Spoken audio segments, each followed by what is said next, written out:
Buenas noches, vamos a entrevistar al docente Vladimir Meneses Gavilán. El tema es la educación de calidad en los colegios particulares con mira a la educación superior a 2 años de la pandemia. Pregunta número 1. ¿Qué tanto ha mejorado o disminuido la calidad en la educación que los estudiantes han recibido después de la pandemia? Buenas noches, soy el profesor Vladimir Meneses del área de comunicación. Respecto a la pregunta, hoy en día, después de la pandemia, los estudiantes han tenido una pequeña mejora, porque 2 años prácticamente han estado pues en una educación virtual que no ha favorecido al 100% al estudiante. Hoy en día, con la presencialidad, de alguna manera se está volviendo a la realidad que teníamos anteriormente. Entonces hay un ligero mejoramiento que de a poco se va a ir pues volviendo a la normalidad como anteriormente teníamos. Ya, muchas gracias. La segunda pregunta, ¿qué tan satisfecho está con la educación virtual que se implementó en los colegios?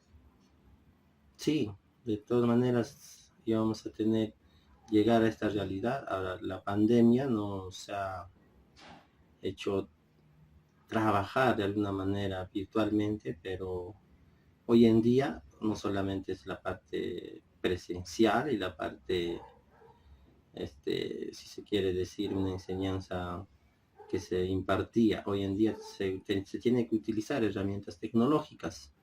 Es por eso que la educación virtual es muy necesaria. Virtual como la presencial son necesarios en la educación. Gracias.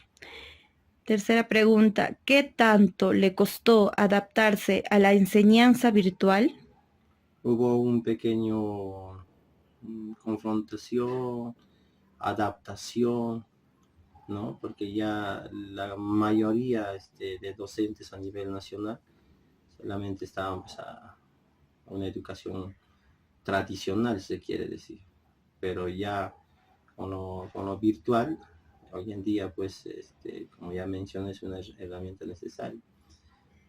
Sí, nos ha costado adaptarnos, pero ahora sí estamos, ¿no? Aptos y preparados para trabajar virtual como presencialmente. Gracias. Cuarta pregunta, ¿considera que la educación que se imparte en su colegio es inclusivo?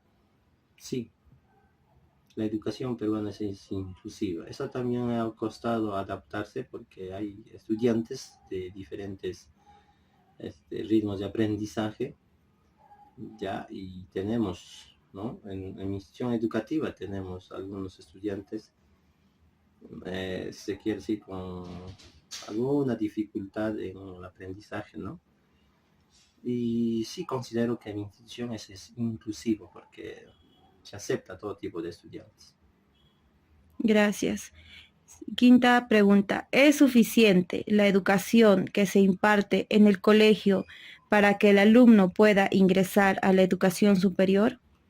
No es suficiente. Aquí hay que recalcar que la debilidad más fuerte es la currícula nacional que nos da pues el Ministerio de Educación, y a través de la currícula se dan pues las enseñanzas con las diferentes áreas, ¿no? Y esto es lo que no pasa en una institución particular.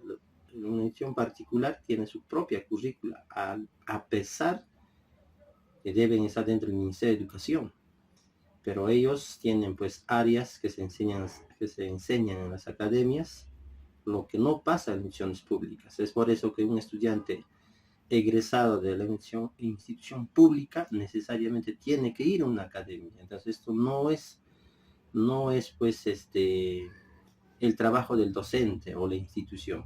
Esto se debe a la currícula que nos da pues el Ministerio de Educación. Es un problema que se tiene que ir modificando y arreglando, ¿no? Gracias. Sexta pregunta, ¿considera usted que contribuye de alguna manera significativa a la educación de los alumnos a su cargo? Así es, yo creo que no solamente vamos a esperar al Ministerio de Educación, sino ya es una autoformación de cada docente de contribuir y dar, pues, si se quiere llamar horas extras, no muy al margen del horario y el tiempo que uno tenga en la institución, uno ya tiene que autoformarse y de esta manera contribuir en la formación académica de los estudiantes. Yo creo que todos los docentes estamos en ese trabajo y con ese pensamiento, ¿no? Gracias. ¿Considera que el comportamiento se vio afectado en las clases virtuales que se impartían durante la pandemia? El comportamiento no se ha visto muy objetivo, como es virtual, ¿no? Pero sí hemos visto algunos, sí se ha visto, se ha notado un poco de indisciplina de parte de los estudiantes.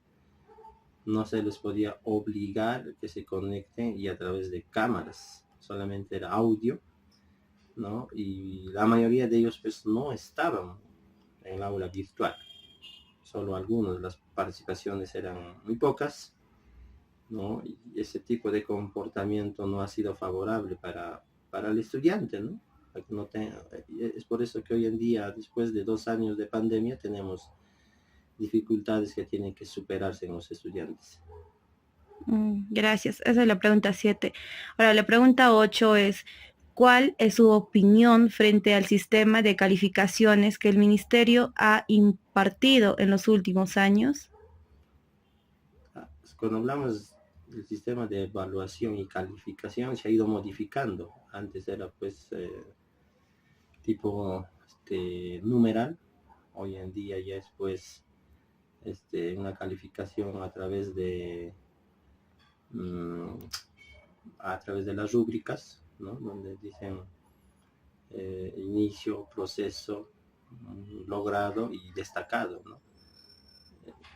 Sí, tiene aspectos favorables que ha ido cambiando a estos años, que tanto los docentes y estudiantes han ido adaptándose a la nueva forma de calificar y evaluar, ¿no? Sí, yo pienso que es favorable, ¿no? Para la educación que estamos impartiendo. Muchas gracias. Última pregunta. ¿Hubo desafíos durante la pandemia en el sistema educativo? ¿Y cuál fue el desafío más complejo que le tocó enfrentar? Hubo varios, ¿no? Uno de ellos, conocer exactamente cómo funciona una educación virtual. Otros países en América Latina, entre otros países en Europa, ya esta educación virtual se estaba impartiendo sin pandemia, pero nuestra realidad en el Perú ha sido nueva, ¿no?